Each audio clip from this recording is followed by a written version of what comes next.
Bideojoko topaketak, bideojoko maratoiak, bideojokoak sortzeko lehiaketak, bideojoko gilei sariak, bideojokoei lotutako ekitaldi asko topatu ditugu azkenaldi honetan gure inguruan.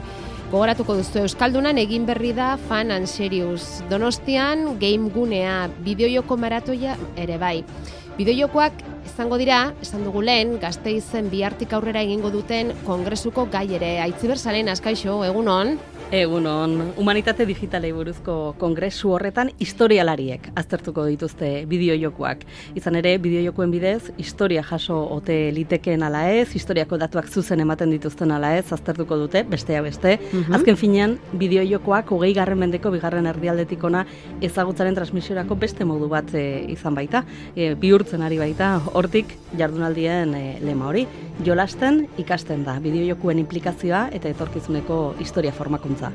Alberto Angulo, Euskal Herriko Unibertsitateko Historia Modernoko irakaslea gurekin da, Gasteizko estudiotan gure zain dago. Alberto, kaixo egunon. Kaixo egunon. Bueno, bideojokoekin jolas eginez ikasi aliteke historia, bai? Bueno, gure proposamena eta zuek aurkeztu egin duzuen bezala da, pixka bat gai honetaz hausnarketa sakon edo gutxienez, gero eta sakonago izango den hausnarketa bat mai gainean kokatzearena. Gero eta nola esan, gure edo historiagileek baduten interesa nabariagoa dela baldau ikerketa talde batzuk nola lan egiten ari diren bideojokoetaz eta gehien bat bideojoko hauek baduten implikazioa gure munduan eta gero historia ikasteko momentuan. Bueno, egia da, ez? Eta aipatu ditugu hasieran, bideojokoei lotutako ekitaldi asko ari garela azkenaldi honetan eta gure inguruan ere izaten.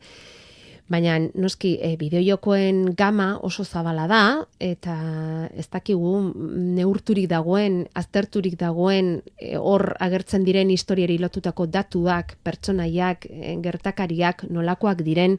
Eta fidelak ote diren. Eta fidagarriak ote diren, eta zenbaterainoko daukaten lotura zuzena historiari. Bai, hori da, behar bada beti, bai barrutik, baita kanpotikan burura etortzen zaigun lehenengo galdera. Azken finean badakigu fisiozko tresnak direla, fisiozko produktuak direla, gu geuk egindakoak, eta teorian historia objektiboa izan behar da, eta datuekin egiten dela. Bi aspektu hauek egiazkoak dira, eta guk ez dugu zalantza jarri nahi. Hemen badau beste planteamendurik, eta askoz gehiago badauka ez historiarekin behar bada, baizik eta nola historia saiatzen gea irakasten, ikuspuntu pedagogiko batetik. Guk ulertu behar izango duguna, ez da azken bolada honetan, ez dakit data konkretu bat jartzekotan, baina nik uste dut azkenengo 2 hamarkadetan gero eta garbiagoa dena da telebista bideojoku eleberri eta mundu hauen arteko zubirik ez dagoela, dena apurtu egingo dela. Joku bat ateratzekotan, gero eta urte bat pasa ondoren behar bada film bat egingo dute, edo eleberri batetik bideojoku bat egiten diela. Beraz, eduki historikoak isladatzen dira guztietan eta bai telebistatik edo telebista saioetatik, serietatik eta filmetatik, gero bideojoketara edo alderantziz ikusten dugula nola mugitzen direla eduki historikoak. Eta puntu honetan da non guk kokatu behar dugun gure burua zen, eta azken finean publiko osoak eta gero ikasle bezala historia fakultatera etorriko diren mutilek eta neskek ja eginda izango dien idei batzuk badituztela. Eta hau badirudi oso berria dela, azken finean tresnak bideojokuak badirudi oso berriak direlako, aixiarekin lotuta badutelako, baina duela ez dakit zenbat urte esan gauza bera gertzen zen fisiozko eleberrekin, eta gaur ez du hori zalantzan jarri. Ja, egia da, orain arte liburuetan, pelikuletan, geneuzkan, ez? Historiako pasarte hoiek, pertsonaia hoiek, datu hoiek, eta askotan orain bideojokoetan ere badaude, ez? Bai. Hori da. Askotan historialarien kexa izaten da hoien atzetik, ezta? Nola esan dezakete, hau horrela gertatu dela, ez da zehatza, ez da, ez? Nolako lupa jartzen diozue horri. Eta bideojokoetan ere horrela gertatzen da? Bai, hori izan da, behar bada, gu historia munduan eritzen garenok, badugun lehenengo kezka da. Hemen da agertzen diren datuak ez dira fidagarriak. Ez dira nik emango nituzkenak klasean, baina eske bideojokoa ez da klase baten ordez erabili behar dugun tresna bat, ez da filmak ere, da beste gauza bat egiteko. Orduan onartzen duzue, historia irakasleok ere, onartzen Nik duzue uste dut- bideojokoetan egon daitezken ez dakigu irrista da horiek ere, ez? Ez dakit onartzen dugun ala ez, baina onartu beharko dugula bai. Hor Zeren eta daudelako. Handik etortzen zaie gaztei informazio historiko parte handi bat, eta guk hori honetaz profitatu nahi dugula, hausnarketa hori egiteko eta ikusteko nola bideratu ahal izango dugula testu inguraketa honetatik atera guretzat onak dien edo probetzagarriak dien aspektu batzuk gero bai klasera edo beste ekintzak egiteko. Adibideren bat jar dezakezu? Burura etortzen zaidan lehenengo adibidean, eta nik uste dut oso aproposena izan leikela, da, pixka bat izan dugun berri batekin, Fidel hil egin den momentutikan, nire burura etorri egin zitzaidan barkatu, tropiko duen izena bideojoku bat, kokaturi badagoena, uharte batean, Karibeko uharte batean, gerla hotzaren garaian eta diktadore baten paperra hartzen duen joku honetan burua sartzen duenak. Beraz, ez dut esan nahi, honekin berak ikasiko egingo duela zer izan zen Fidel eta barrekoa, baina gure errealitatetik hurbil dauden akontezimiento historiko gehienak azken finean plazaratzen dira joku hauetan. Baina zenbateraino joku horietan islatzen da, eta zuk jarri duzun adibide horren arabera, Fidel Castroren ibilbidea, Fidel Castroren eragina, Fidel Castroren eriotza, hori denak bideojoko batean zenbateraino isla daitezke, ze azkenean hor jokua dago, helburu batzuk lortzea, eta zenbateraino harreman izan dezake, zenbaterainoko harremana historian gertatu den gertakari horrekin?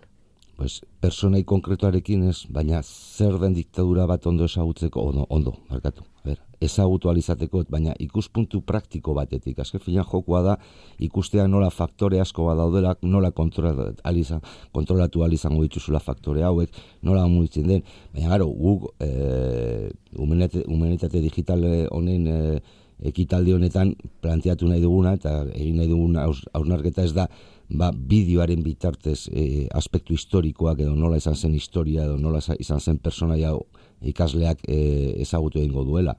Baizik eta nola erabil dezakegun joku hau beste tresna batzuekin, bai klasean emandako edukiekin, bai irakurketekin, eta beste faktore bat da jokuarena. Elementu bat gehiago esan nahi duzu, ez?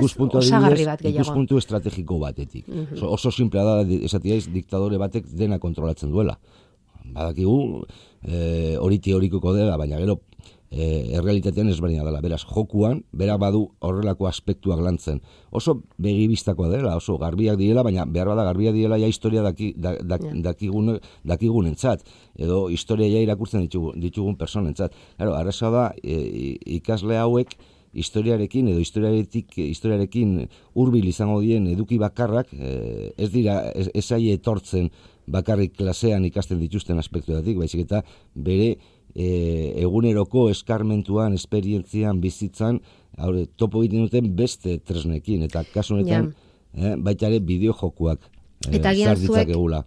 Zuek jakinik, irakasleok jakinik gazte jendeak zen maite dituen bideojoko hauek, ezta? Erabili egin nahi duzu elementu hori. Eta bere harreta irakaskuntzan ere. Erakartzeko. Eta erabiltzen aldituzu bideojokoak zure klaseetan, Alberto? Momentuz, nik unibertsitateko klaseak ematen dituen ez, eta laugarren mailan horrelako aspektuak askoz gehiago erabiltzen badet, zer ikusi gehiago badute, ikuspuntu pedagogiko eta gero irakasle bezala lan egiten baldin badute. Ez edukiak emateko, baina bai aspektu konkretu batzuk erabil ditu dala. Gaztetxoagoekin erabiltzeko agian? Askoz gehiago,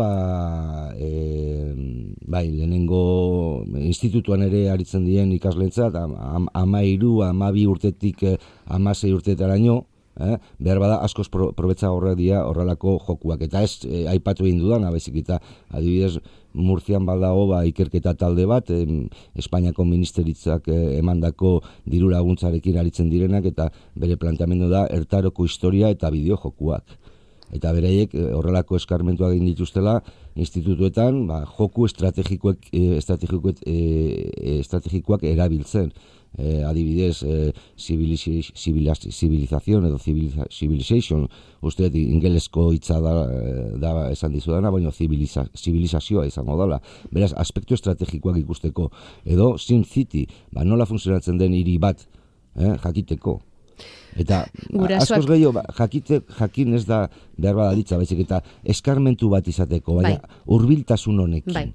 Eta hori, gure buruan usten duen astarna, behar bada klase batzutan, baino sakonagoa dela. Irudia, ideia.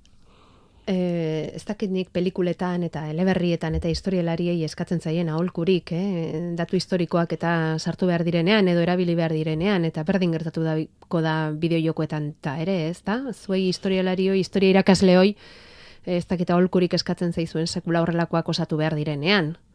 Hauze da, horregatik planteatu egin dugu horrelako mintegi bat egitearena. Azken finean, horrelako bideojokuak egiten dituzten eta unibertsitateen arteko harremanik ez dagola. Egia zen, beraiek historia lizentziatuak edo historiaren inguruan aritzen ziren persona batzuk kontratatzen dituzte gehien bat giropena on bat eman izateko joku hauei. Testuinguruketa historiko batean kokaturi dauden joku hauei, hori, girotasun on bat edo itxura ona emateko. Hauxe da. Eta hori baita ere guretzat interesgarria dela.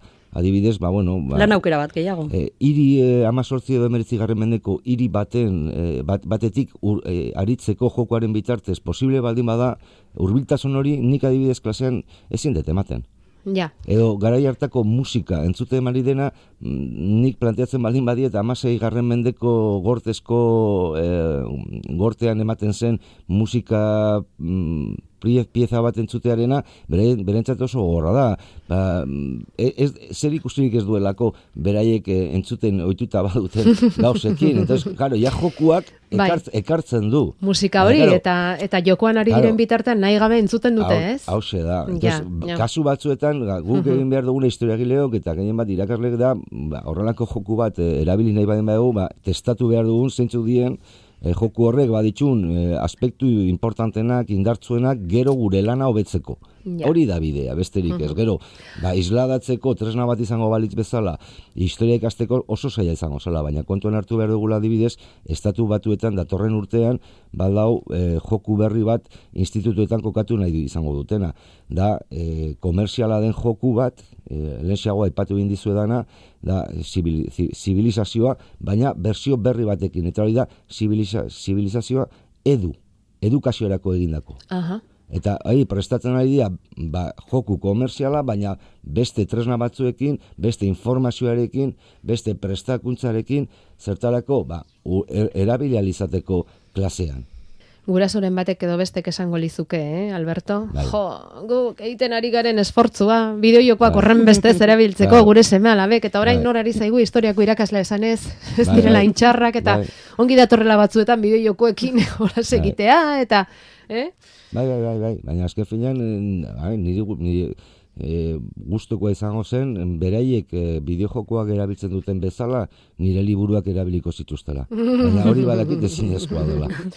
Otxurarik ez dutelako, asko zailagoa delako, beste planteamendu bat, baina bai, nola bere arreta erakartzen duen abantai hori, nola erabildezakegu beste gauzak indartzeko. Behar bada, aspektu konkretu esan dizuan bezala, musikarena, giropena, aspektu estrategiko konkretu bat.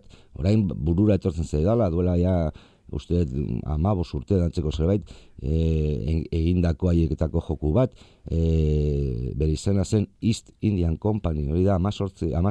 mendean Ingalaterran sortua izan zen koloniekin harreman merkatalak izateko konpainia bat, baldau gai honetaz joku bat, apartekoak atzekin, ez da historia ikasteko, baina bai kokatzeko 17. mendearen erdikaldean ikasle bat. Eta erakargarria izango den produktu batekin. Gero, handikan guk, zer egin dezakegun irakasleo. Bueno, horrelako gaiak landuko dituzte, humanitate digitale buruzko kongresuan, abenduaren 12tik aurrera Gasteizen, eta han balanduko duten bideojokoak eta datu historikoak eta historiaren gaia nola uztartu, aipatu dugu Euskal Herriko Unibertsitateko Historia Modernoko irakaslearekin Alberto Angulorekin. Eskerrik asko, Alberto, eta ongi joaten zaizuen kongresua. Zuei, ni esker zuei, eta espero dugu arrakasta izatea.